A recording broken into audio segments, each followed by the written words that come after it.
Hello, Wear Many Hats listeners. How the devil are you today? Once again, we are on the road. We are currently recording this episode at Salisbury Square, where we are going to be joined today by an individual who is the Workplace Services Manager of ServiceNow, Mr. Matt Brownlee. Kia ora, Matt. How's it going? Kia ora. Good. Yeah. How are you? Oh, mate, really good. How's your day been? Good. Yeah.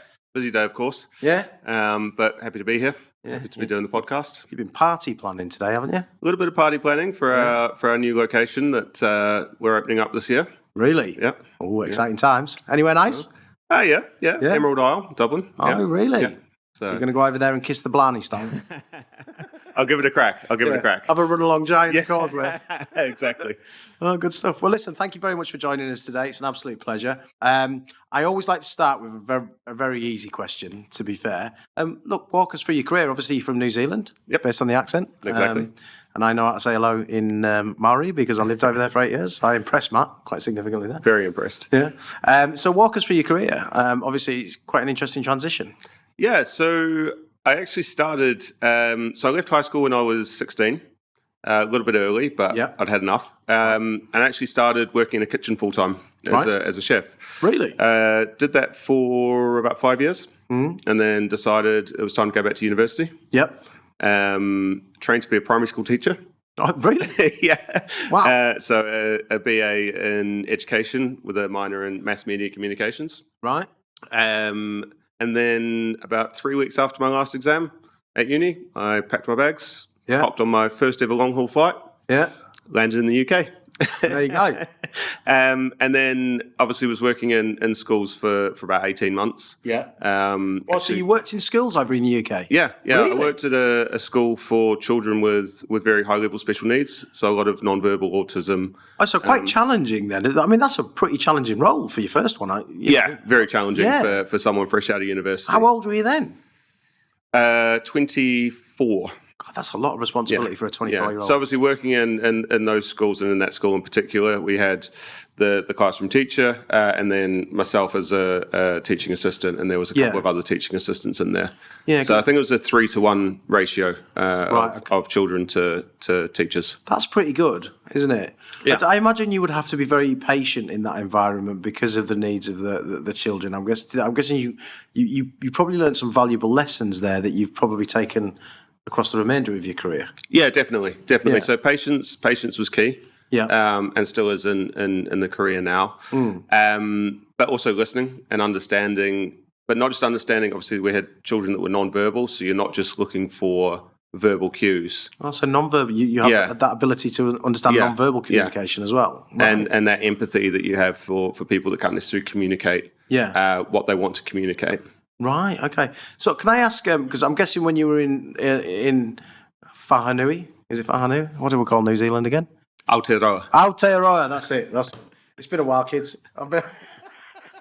Whanganui was a swimming pool in Christchurch. It was, yeah. Which isn't there anymore, actually. Oh, no. No, I tell you what, no, the squash club that was next door to it got knocked down. It's flats now. But the school and the swimming pool are still there. Ah, right. Yeah. Was that because of the earthquake then? Is that why they're not? No, just developers' money. Oh, really? Oh, money. Yeah, that's right. Yeah, so anyway, my original question. I'm guessing that you did some kind of work experience in schools when you were training to be a teacher in New Zealand. Yeah, correct. And then obviously you've come to the UK, but you've taken probably a very different role to what you had the work experience in. Were there any differences in terms of the English educational system that you noticed towards? No, well, I mean, obviously that school wasn't mainstream education, but the curriculum in the UK is very similar to New Zealand, obviously a former British colony. Yeah. And that, so to the point that we actually still learn French in high school. Oh, really? Over here it makes sense. France is across the channel. Yeah. It's not that easy to get to France from New Zealand, but they still teach French as a language. You would have thought you'd learn some kind of Polynesian language, wouldn't you? Yeah, they teach Te Reo Māori. That's one of our 3 official languages. So we have English, Te Reo Māori, and Sign Language. Right, okay. As our official languages of New Zealand. But in schools, especially in primary school, they try to integrate Te Reo as much as possible. Yeah, of course, yeah. Okay. So a bit of a culture shock then, I'm guessing, when you started the role in that school? Yeah, definitely. But enjoyed it. Did that for, as I say, up until the end of the school year. Right. And then because I was a supply teacher or supply teaching assistant, obviously there's no work over the summer. Of course, yeah. So I was signed up with another temporary agency called Australasian. Right. So obviously looking after Australians and New Zealanders coming over here. Shout out to them. And they actually placed me in a temporary role at an educational charity called Teach First. Right. And it was what I call now affectionately a gopher. So, hey, Matt, go for this, go for that, go for the other thing. Right, like an entry level. So very entry level and workplace. But from that, you're doing meeting room setups. You're sat on the front desk assisting the front of house. You're going down getting boxes for people, doing floor walks, things like that. So got a bit of an interest in it. Right. And then the next that role actually finished because they hired someone permanently. And I actually got a role in a fashion company called Net-a-Porter in the post room. Oh, really? Right, okay. So again, it was meant to be a week-long temporary assignment. 3 months into it, they were offering me a permanent role. Oh, fantastic. So from there, I did that for, I think it was a year or 18 months or so. Right. And that's when I got my first, I don't want to say real role, but my first official workplace services title. Really? Or role, or facilities, as we called it then. Yeah. And it's actually quite a funny story, I think. Go on then. We love a funny story. So a lot of people that you speak to in workplace and facilities, you ask them, how'd you get into it? Yeah. And everyone, well, I would say 95% of people would say, I fell into it. I completely agree. Absolutely everyone that comes on the podcast says the same thing. And I absolutely fell into it. Yeah. So the office that we were in is just above the Westfield and Shepherd's Bush. There was about, I think there's 1,600 old people there. Right. And there were three of us in the post room, and we had a very small post room. It wasn't designed for, you're a fashion company, you're getting in lots and lots of clothing, lots of big items, things like that, as well as people's personal mail. Yeah. So we said, we need more space. Mm-hmm. So they went out and, excuse me, designed an expansion to this post room, taking some space from another department and things like that. But at no point did they consult with us as to really how we work and things like that. Right. Or I felt we weren't consulted with. Yeah. So they came in with a plan and they said, we're going to put you guys here, we're going to do this. And I said, well, that's rubbish. Yeah. I said, that's not going to work for us. Said, it's health and safety, we have to have this gap here, we have to have this gap here. I was like, no, that's safety. Yeah. You haven't thought about our health. Like we need to be able to talk, we need to be able to work, and it's not. Yeah. It wasn't the most exciting role, but so we, as a team, we made it fun. We got along, and things like that. So anyway, they went away to have a think and things like that. And I got a phone call. I used to finish at 7 o'clock, so I used to work 11 till 7. Great shift to work. Yeah, without doubt. I got a phone call from the manager at the time. She says, "Oh, Matt, are you free?" I said, "Yeah." She says, "Oh, can you come up and see me at my desk?" I was like, "Oh God, oh no." Oh, okay, no. I see where this is going. I went too far with the help. Yeah. And she said to me, "Oh, have you ever considered a job or career in facilities?" Said, yeah. What's that? As we all do. Yeah. What do I do? I said, "Oh, no." She said, "Oh, well, we're opening the tech hub, which was the new office." Yeah. She said, "We need a facilities assistant. Would you be interested in applying for it?" Yeah. Absolutely. Right. So that was it. And that's it. That's your journey into facilities management, effectively. Thinking I was getting fired for running my mouth a little bit. Yeah. To be fair, though, sometimes I think that's what it takes, isn't it? Because quite clearly you push yourself out of your comfort zone. Really to have that conversation with those individuals who were probably far higher up in the business than you were. Exactly. So took a bit courage to do that, and I think people respect courage. So they obviously saw some talent there and thought, "Oh, this guy's got a bit about him. Let's see where we can take this." Yeah, exactly. And it was really good. Like Chris, who was my manager, she really sort of helped me. She knew that I was new into that field, so there was a lot of support there and mentorship into how to do the very early stages of that stakeholder management and how we keep the office safe and how we essentially run an effective office. Yeah, of course. Which really launched me into where I am today. Right, okay. So let's talk a little bit about where you are today. So obviously you started as a facilities assistant. Correct. Where did you go from there? So from there, I moved into facilities coordinator. Right. With the same business? No, with a different business. Who was the business? It was with a CBRE. Right, okay. Yep. Big. That's a big company in the property management world. Yeah. Yep. Shout out to CBRE. Yeah. And then I actually interviewed for that role and the one at ServiceNow at the same time. Oh, really? And then I got the CBRE role. I needed to, because I'd been traveling for a few months. Right. So I needed to basically get a job and quick. Yeah, So I was like, cool. Need a job to pay for the travelling. Yeah. Yeah, and then got, I think it was only about 6 months later, got a call from the recruiter that I'd been speaking to. Right. And they're saying, oh, how's it going? I was like, yeah, that's good. Like, so what? Oh, they're looking at ServiceNow again for someone. I was like, oh, yeah. So why don't you send me over the job spec and I'll have a little look. Yeah. And obviously chatted to Lewis, who I know you've had on the podcast. We as have, well. yeah. Shout out to Lewis. Yeah, Thank you for your time, Lewis. And Darth, who was our director at the time. Yeah. And then January 6th, 2020. Yeah.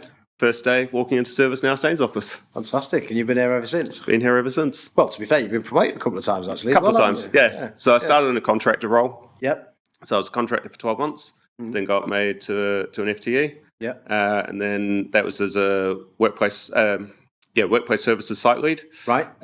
Then promoted up to senior site lead. Yeah. And then now manager. That's fantastic, isn't it? Yeah. So you're responsible predominantly for the UK, is that correct? Yeah. Yeah. Okay. And just for people out there that are either starting their journey in facilities management, what do you think helped you in terms of those promotions, getting noticed, and what was the driving factor or the determining factor there that made that an easy decision for ServiceNow, and also helped you get there? So the biggest thing for me was there were two things. Two of the biggest things. Yeah. Number one was having a really strong mentor. Right. And again, shout out to Lewis. And all my managers that I've had at ServiceNow. So that mentorship, that support has been... Yeah. Because that actually helps with the second part, which is stepping out of your comfort zone. Yes. So even doing this podcast for me is massively out of my comfort zone. Well, you can't tell. You do very well, to be fair. This is all the training and mentorship I've had. Well done, Lewis. You are basically a Jedi Knight, my friend. Well done. 100%. And no, but it's doing things outside of your comfort zone. Yeah. That help you to get recognised. Yes. Because people, and but being honest to say, look, I'm not 100% comfortable doing this. Yeah. So it might take a little bit of time. I might need a little bit of help with this. I think people appreciate that though, Matt. I really do. Like, rather than because there's that whole thing, isn't there? Like fake it till you make it, which is fine. You can do that too. There's nothing wrong with that. But I think it's important to turn around and say, I'm not too sure about this. I think I probably can do it, but I'm going to need more support. Can you offer me that support? Yeah, and one of our company pillars is hungry and humble. Yep. And that's very much like you're hungry to succeed, but you're humble enough to ask for help when you need to ask for help. I like that. And get that support that you need. Yeah. But also, like, obviously it's good, you need to step out of your comfort zone, you need to do those things, but you need to be able to still do them and deliver on what you need to do and prove that you can deliver on what you say you're going to deliver on. Because there's no point saying, I'll do this, and then go, dead silence afterwards. Yeah. So in terms of the mentorship, was that like a more formal program that ServiceNow initiate and promote, or was that something that Lewis, as your manager, just offered and wanted to instill, or how did that come about? Because sometimes I think it's important for people to understand how they can actually get a mentor, because there's different ways of achieving it. There is. You can go down the formal route, and we do have a formal one within the finance org, and workplace and ServiceNow fits within that finance org of the business. Yeah. But I was lucky enough that being based in the UK, Lewis is based in the UK. We're sat next to each other, right. So there's those little conversations that you can have, and obviously he mentors the whole team, right? Of course, yeah. But you were able to take advantage of that proximity. So I could just turn around and say, hey, I'm not too sure about this, or what do you think about this response, or how do you think I can improve this piece of work that I'm doing? Right, okay. Yeah. Oh, that's and I think that's, if you're looking for that mentorship, going out and finding that someone, they don't even have to be your manager or someone within your org. It's just finding someone that you can chat to go, like an informal, over a coffee or something like that. Yep. Oh, I'm just working on this little problem. How do you think I can improve it to deliver a better piece of work. Yeah, of course. So during that time period as well, did you take advantage of any formal training or anything like that has helped you get to the level you are now? Yes. So I did my NEBOSH, so my health and safety qualification. Did you pass it first time? Yes. You did? Yes. Well done. It's actually it's tough, NEBOSH. It was tough, and one of my colleagues, Akib, has just submitted, and he's waiting for his results to come back now. Really? So I think they're due in February. So we've all got our fingers and toes crossed. Yeah, fingers crossed. Good luck. Good luck. He's got a good mentor as well. So who's that, Mark? For NEBOSH at least. NEBOSH, yeah, NEBOSH mentor. So I did my NEBOSH qualification because I saw that we needed that health and safety. Yeah. Mindset in the office, or have that knowledge in the office. So I was like, cool, that's something I can do. And again, ServiceNow is really good. We get a budget per person to do these formal qualifications. Yep. Before I even did that, I actually did a introduction to facilities management through IWFM. Oh, okay, yeah. And I highly recommend anyone that's getting into FM or workplace to engage with. It's a relatively cheap course to do if you're paying for it out of your pocket. Yeah. But it's a good high level course to give you an insight of the ins and outs of facility management. Right. Okay. So how long did it take you to do that course then? Just for people out there that maybe the IWFM. Yeah. It would have been. Maybe a week. A week. Is it generally, is that an online learning scenario? Online. Right, okay. But it gave you a good base grounding for the facilities management industry on the whole. I say a week because I had the luxury of I wasn't working at that time because I'd just come back from my travel. So I could just sit at home and take advantage of it. Exactly. But it's something that you can do over. You can dip into it, dip out to it, dependent on what your schedule is. Yeah, exactly. Okay, exactly. Cool. So after my NEBOSH, I actually got involved with Cornet Global. Right. I don't know them, so you might have to give us a little bit more background on that. So Cornet is a corporate real estate organisation. It's based in the US, but obviously they've got members all around the world. Yeah, of course, yeah. So I did a QPCR, and please don't ask me what that. I don't know what it is, so you're going to have qualified person in commercial real estate. Oh, well done. And what that does is it focuses on corporate real estate. I really hope I get this right. Yeah. Corporate real estate, but also there's leadership aspects in that as well. Right. Okay. So you're dealing with how to manage key stakeholders. Yep. You're learning with how to work within your team and motivate your team, and as well as like the financials around what we do with corporate real estate and workplace, budgeting and things like that. Yeah. Okay. So what keeps you engaged about facilities management? Because obviously you kind of fell into it. Yep. Yeah. But it's one thing to fall into it; it's another thing to stay in it. Yeah. So what keeps you engaged? What drives you in relation to the industry? It's just how varied it is. Right. Right. So I always say there's no buzz quite like when you're running service in the kitchen. Right. There's no thing that you can have on earth that will give you that buzz. And I know that chefs, if there's any chefs that listen, they'll understand exactly what I'm talking about. But working in workplace is probably the next best thing. What do you mean? What do you mean a buzz? It's a weird feeling of when everything's, as they say, on rails. Like it's busy, it's chaotic, it's hot, it's noisy, but everything's just running smoothly. It's like a beautiful dance. Until it's not, until someone breaks a plate or something like that, and it all goes. Or somebody complains that their steak is cooked incorrectly. Yeah. But it's with workplace, it's hugely varied. Yeah. Right. Like lots of moving parts. Huge amount of moving parts. Many hats. Yeah, exactly. And what you plan to do in a day and what you do in a day are two very different things. But I do love that. Right. Like that. I don't want to say chaos, but that dynamic element to it. So what you're basically saying is you have a plan for the day. However, that changes significantly throughout the day. Yeah. And you're having to deal with problems that you weren't prepared for, but you have to have the skill set to deal with them anyway. Yeah, exactly. Yeah. Exactly. Yeah. So like yesterday, for example, I came into the Staines office, found that there was about 3 centimeters of water in the basement car park. Oh, God. So obviously you're then on the phone to get someone in to check, do we have a blocked drain? Obviously the river levels are exceptionally high at the moment. Yeah. We're dealing with the landlord because that's their demise space. We've then got people coming in. Yep. Car park's closed. We're having to direct traffic. We've only got limited, things like that. And that's all before, 9:30 in the morning. Yeah, of course. And then, directly after that, I was catching up with the other site leaders and managers around EMEA. Yeah. And we're talking about something completely different. Right. And then you've got other calls where you're talking about different things all in one day. You could be talking about half a dozen, a dozen different topics. Yeah. To today where I'm planning an opening party. Yes. Yeah. Which I'll be expecting my invite. It's in the post. Matt, it's in the post. I'll be expecting that, without doubt.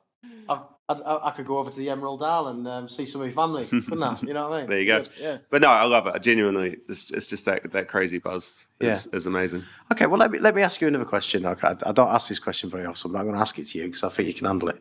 All right? Let's take you back 10 years ago, right? But 10 years ago, you know everything you do now about facilities management, okay? You pick up a new role with all of that knowledge at 20-odd-year-old, whatever old you are at that time. What's the first few things you do in the first couple of months? Ooh, that is a fantastic question. So, when you say I'm coming into my role now as a manager, or I'm coming into the role that I had? You're coming in as the interim role of facilities coordinator. I think it was what you said. Facilities. All right, the gopher role. Yeah, the gopher role. The gopher role. But you're the gopher with all the knowledge that you've acquired in the 13, 14 years. What would you do? I did not expect that question. Well, I like to check them out. It's only because I know you can cope with it, Matt. That's all. Yeah, no, definitely. First thing I'd do is warn everyone that there's going to be a global pandemic in 20 days. Right. Then I'd buy shares in hand sanitizer. Start a PPE business. Create some links with government. No, to be honest, what I'd do if I had all the knowledge is I'd actually just bring back the qualifications that I did so that I can get to the point that I am now earlier and then go beyond it. Because obviously I started quite late in my career, right? Yeah. So how old were you when you started? I was 26, 27. Right, okay. Yeah. But you're still quite young now, really, aren't you? You're not an old fella. Tell my knees that.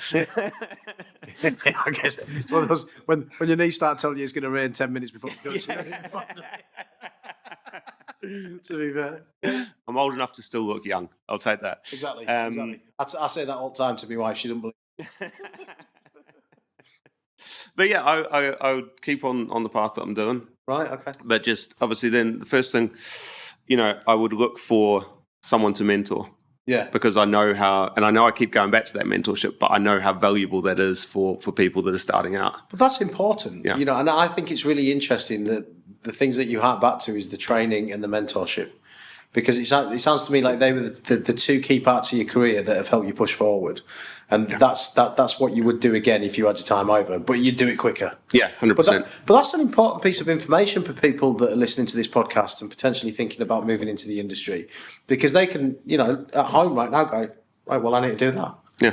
Wherever I get a job, I need to identify that individual that can mentor me, and I need to push on with training to help develop myself. Yeah. But that's great. Yeah, it's brilliant. It's the way to go. Yeah. 100%. Okay, cool. All right, then. Let's talk about something really interesting. ESG. What are your views on it, and where do you see it going?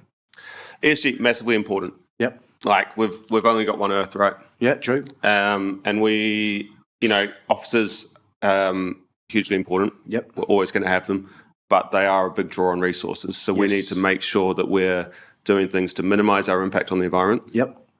Reducing the carbon footprint, but also giving back where we can. Yep. And building programs around, helping people, especially, schools, things like that. But sustainability, huge. Yeah. It's going to be the way forward. I think any new building that goes up, any office fit out, you're going to be looking at more, reclaimed, recycled materials. Yeah, of course. Your waste to landfill and things like that. Yeah.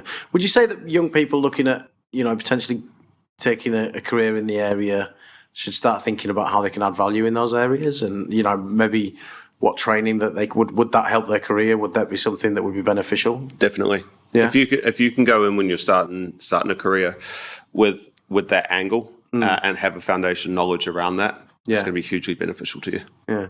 I think there's many courses, is there? Are there many things that young people can do in that arena? Not that I've really come across, but obviously you can learn, you can read up on ESG. You can understand, legislations and the different accreditations that a business can gain through an ESG program. How crazy is it that there isn't, though? Don't you think? I mean, there might be. There might very well there could be. I'm not aware of any. Same. But like, if there isn't, that would be quite crazy, given what we're trying to achieve as an industry. And I think as an industry, we actually do this very well. I think we do it better than most. Yeah. We're talking about it on a regular basis. There's initiatives that are coming out, from clients such as yourselves to managing agents to contractors like us. We're all doing different things that can move it forward. Yeah. And I think as an industry, with all kind of technology, we should be proud of ourselves, pat ourselves on the back a little bit. No, I agree. Yeah. And we partner with a lot of different vendors. Like this office, for example, right? We really wanted to talk about the sustainability piece. Yeah. So the chair you're sat on now, right? What would you say it's made out of? Vinyl or vinyl kind of thing? It's a vegan leather. Is it? Yeah. What's a vegan leather? Well, it's a non-animal based leather. What is it then? I mean, don't ask me that, but it's a vegan leather. that wood there along the wall, that's reclaimed. Right. Okay. So we've looked to partner with our fit out company and our furniture company to go, right, how can we reduce the impact on what we're doing? Right. Okay. And we've got books around. I don't know if you saw them when you were waiting for me to come through on our sustainability journey with the fit outs, because we're really proud of what we managed to achieve. You should be, really, because I think that's amazing, especially things like vegan leather. I didn't even know that existed, if I'm honest. So I think that's a great initiative. And reclaimed wood's always good, isn't it? Yeah, it's beautiful. Yeah. It looks cool as well. Yeah, reclaimed wood. That looks like it came from an old gym in a school or something like that. You know what I mean? It looks like the old gym boards that used to work on. To be fair. Okay, so in terms of how, because obviously we talked about the initiatives you've done, where do you see it going? I see it just being second nature for people. Yeah. So waste streams, for example, would just be second nature, that you've got everything's divided. You think we'll get far better at that? Yeah, definitely. I think like solar panels and things like that. That renewable energy, that's just going to be standard. Yeah. We've obviously got a lot of electric vehicles at the moment. Yes. I think what needs to happen is the infrastructure needs to keep up. Yep. Or get to the same level that we have for the electric vehicles that we have. Agreed. But I can see that happening as well. Yeah. I read an article, apparently we need to build 3,000 charging units a day for the next 5 years if we wanted to get to no electric cars whatsoever by 2030, something like, which is a lot. That's a lot of charging units. Yeah. To be fair. And as a self-confessed petrol head, it's difficult, but I know it needs to happen. Yeah, without a doubt. Well, I mean, to be fair, they're doing some quite interesting things with hydrogen as well now, aren't they? So, yeah, exactly. Hydrogen is I guess it burns quite hot when they I think. I don't know. It's more like an internal combustion engine than electric anyway, isn't it? It's burning something rather than just running off electricity. Yeah. So maybe that'll get somewhere. In saying that, I went for a ride in a Tesla a couple of weeks back, and those things are quick. Yeah, it does feel that need that I have. Yeah. Oh, really? Yeah, the technology behind them is amazing. Really? Yeah. It's just instant speed, instant power. It's getting a bit obviously only up to the speed limit, but it's getting a bit of grief at the minute, Elon, isn't it? I heard that they've had to recall 2 million Teslas in the US because apparently because the auto function on them. They've got an autopilot function, so you can basically put it on and it'll drive itself. Yeah. Apparently, 2 million of them need to be recalled because there's an issue with it. There's something like 1,000 deaths or something because of crashes of Teslas. Really? I don't know if that's right. I read it somewhere. Elon, don't sue me. Yeah. I could be wrong, right? I'm sticking that proviso out there. But I did read that somewhere, so I think he's having a bit of a rougher time with it in terms. But he's done a lot for the environment. Oh yeah. Yeah, a huge amount. I mean, leave the guy alone and let him innovate. My concern around them was obviously when the batteries start to deplete and things. How do we? And when I talk about infrastructure, it's around that. How do we keep them charged? But then how do we, when they do deplete, because batteries deplete, right? Yeah. Well, how do we deal with the waste associated with those? Exactly. Batteries, exactly. Because it's as toxic as things like nuclear and things like that, isn't it? So yeah, I think there's a lot of questions that still need to be answered with respect to that, don't they? Yeah. But it's certainly the way to go. But coal's had its day, so's fuel, hasn't it? So, to be fair, but there we go. Fusion. Anyway, when I was watching Tomorrow's World when I was 11, they told me there'd be flying cars by the time 2024 came around. There isn't. They've still got 11 months. Yeah. 11 and a half. Yeah. We're going to be buzzing around in DeLoreans before we know it. Elon, if you listen, need to get busy, mate. Yeah, Elon, sort it out, mate. What's going on? Stop messing around. Get it stussed. Okay, cool. And what about, I think, moving on to the next question. So artificial intelligence, okay? Mm-hmm. We always ask this question. I'm going to ask it differently to you, Matt. Okay. How do you think artificial intelligence can help us as facilities management professionals on our journey to a sustainable future? I think it will be anticipating issues before they happen. Right. So an intuitive element to it. Yeah. Okay. If you think about, I know we already use leak detection and things like that. Yeah. Which I guess is somewhat of a form of artificial intelligence because it does notify us. That's true. Yeah. When something's happened. But yeah, preempting things. You think that that's kind of the growth area within that space? Yeah. Okay. And what about other elements of AI? How do you think, are there other parts of AI that you think can, supplement facilities management and, well, the industry of facilities management and help us, or? Yeah, automation and helping users. Like if we think, core fundamentals of workplace and facilities are the users, right? Yes. So again, using AI to help solve for these problems, or to help the users, seamlessly raise a ticket or something like that to us. Yeah. Okay. And as a tech business, because I always like to ask this question of technical businesses, what do you like in terms of innovation and technology from, your service partners and things like that? Do you like to try different things? Do you like to see innovative ways of working? And what's the most interesting thing you've seen in the last couple of years, if there is anything? Yeah, I mean, we're definitely, we're always looking for the latest and greatest technology. Yeah. In our teams, right? What's the greatest thing I've seen? I mean, I was quite stoked when I arrived at ServiceNow to see every desk was sit to stand. I know it's not AI or technology, but that was amazing. I like that, actually. I went from the standard traditional desks. Yeah. Are they hydraulic ones? Yeah. I like them. Steel case. Brilliant. Yeah. But I know you haven't been through to our ABC, but the technology that we're installing in there at the moment is amazing. Really, LED screens all around for a completely immersive experience for our customers and things like that coming in when they're demoing the product. Yeah, it's just incredible. Honestly, yeah, it's going to be incredible when it's finished. Well, we'll have to see that one day. Well, you never know; it might become a customer one day. So you can have to show it to us anyway. You guys good. Get the demo kit out. Yeah. Okay, cool. Well, listen. To be fair, I think that kind of brings us to the end of it, Matt. To be fair, I'll tell you what. Tell us a little bit about you. About me. What do you like doing outside of work? Yeah. So obviously I work a lot. Yeah. Because I enjoy what I do. Yeah. My key passion outside of work that I've only found recently is actually outrigger canoe racing. What? Yeah. So it originates in the South Pacific. That's no surprise that picked it up. Yeah. And I'm actually part of a club called the Royal Outrigger Canoe Club, ROCC. We're based out of Teddington. Right. And we paddle from there. And it's the cruise I race in, predominantly a 6-people cruise. Yeah. It's a big canoe and it's got an armour. It's got the arm out of it, like the Polynesian ones. Yeah, Polynesian. The ones that they used to cross on the islands. Yeah. Them things are mad. Yeah. So it's great fun. Really? It's so much fun. It's very physical. You cook up some quite good speed on them, don't you? Yeah. How fast do you go? If you got a good flow, Yeah. You do sort of 15, 16 kilometres an hour. That's a lot, isn't it? Yeah. 15, 16 knots? Yeah. Kilometres. Kilometres? Now. Oh, Yeah. right, okay. Not I was going to say. Have you got John along? But no, it's good fun. So the whole way I found it is there's one of the guys in the canoe club works for ServiceNow as well, and he wanted to. He's amazing. He's crazy. Sorry, James. Yeah.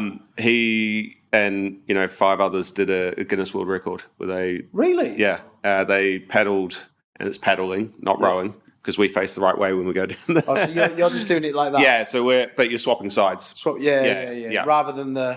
Yeah, rather than this. Or that, isn't it? It's, yeah. But we're also, we're facing the right way. When we're paddling. Right. They did 200 odd kilometres of the Thames in one hit. I think it was like 20 I think it was just under 24 hours they did it in, or slightly over. Amazing. No way. Amazing. Yeah. I hope they did it in summer. Huh? It was summer, wasn't it? It was. I don't think it was. No, it wouldn't have been the height of summer. I don't think. Really? I can't remember exactly when it was, but James, you are mental. Yeah. But he wanted to obviously promote the sport. Yeah. So and create a culture. So ServiceNow has this amazing culture champions group, right? Where we promote events and belonging and personal identity within the business. And a lot of the times we like to raise money for charity and things like that. Yeah, so of course. He organised this event on the Thames because our Staines office is obviously Staines upon Thames. Just outside. So we were doing sort of 500 metre sprints, I think it was, in these boats, and that was my first taste. Oh, and obviously, I like to go gym. I just think, I can do anything. It's good for fitness, though, isn't it? Without a doubt. We were top 10. That's not bad. Out of 12 teams, we were 10th. It's better than 12. So the ego was a little bit bruised. So I joined the club. So the next year I could do better. Yeah. And have you done better yet? We got second. We got second in the last one. Yeah. Well done. But actually, fell in love with it. Yeah. It's great. And how often do you train for it then? So I try and go at least once a week. Right. I've actually done 2 national competitions now.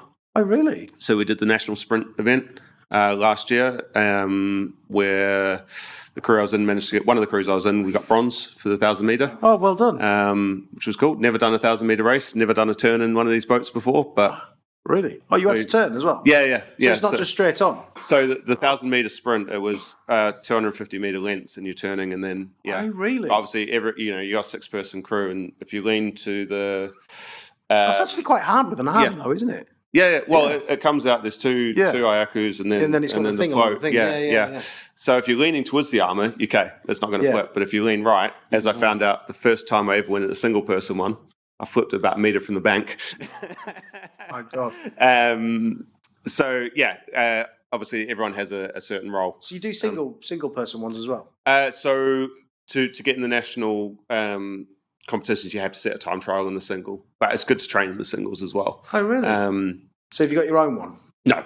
So the club has a number that they've got four single ones that we can use, and then they've got 3. I think it's 3 6-person, a 2-person, and a 3-person. Really? But a lot of people at the club do have their own that they take out as well. Right. So do you think in some time in the future you're going to challenge the Oxford and race as the future of rowing on the Thames? I reckon it might be the way to go. Yeah, sounds more interesting than just a bunch of guys going backwards in a straight line. It's good fun. It's good fun, and the people at the club, the fitness level is just insane. We've got some really, really high performance sports people at that club. People that have represented the country at the Olympics, right? Multiple national and world champions. So you think I might struggle then? Teach about a drink. But I did have to laugh. They're like, "Well, why did you join?" I was like, "Because I didn't do well enough at the work competition for charity, so I want to do better next year." And I still didn't win. Oh no! But no, it's good fun. So I enjoy that. That keeps the that exercises the body a bit. Helps to relieve any stress from the great week. For the mental health as well. Exactly. Yeah. I think mental health is massively important. Completely agree. Everyone is stressed, or London especially. It's a massively busy city, right? Best city in the world, mate, without a doubt.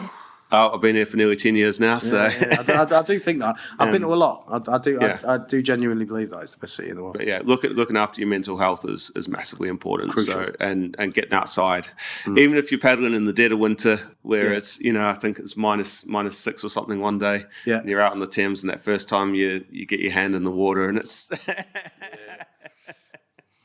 We've got Ethan here with us. He doesn't say much, but Ethan. He's pulling funny faces when Matt says that, but Ethan goes training every weekend and challenges himself to do things like jump in a horse trough when it's freezing, or he jumps in lakes in the middle of December. So I think Ethan could challenge you, Matt, to be fair. Couldn't you, Ethan? So yes, I can. come down New Zealand. I'll take you to the lake at the bottom of Mount Cook. Oh God, no. Glacial fed lake. Yeah. Yeah. I swam in that last year. Really? September oh, last yeah, year. You told us. Yeah. I bet you were singing soprano for a few years after. Hi, Mummy, it's Matt. You been in that lake again?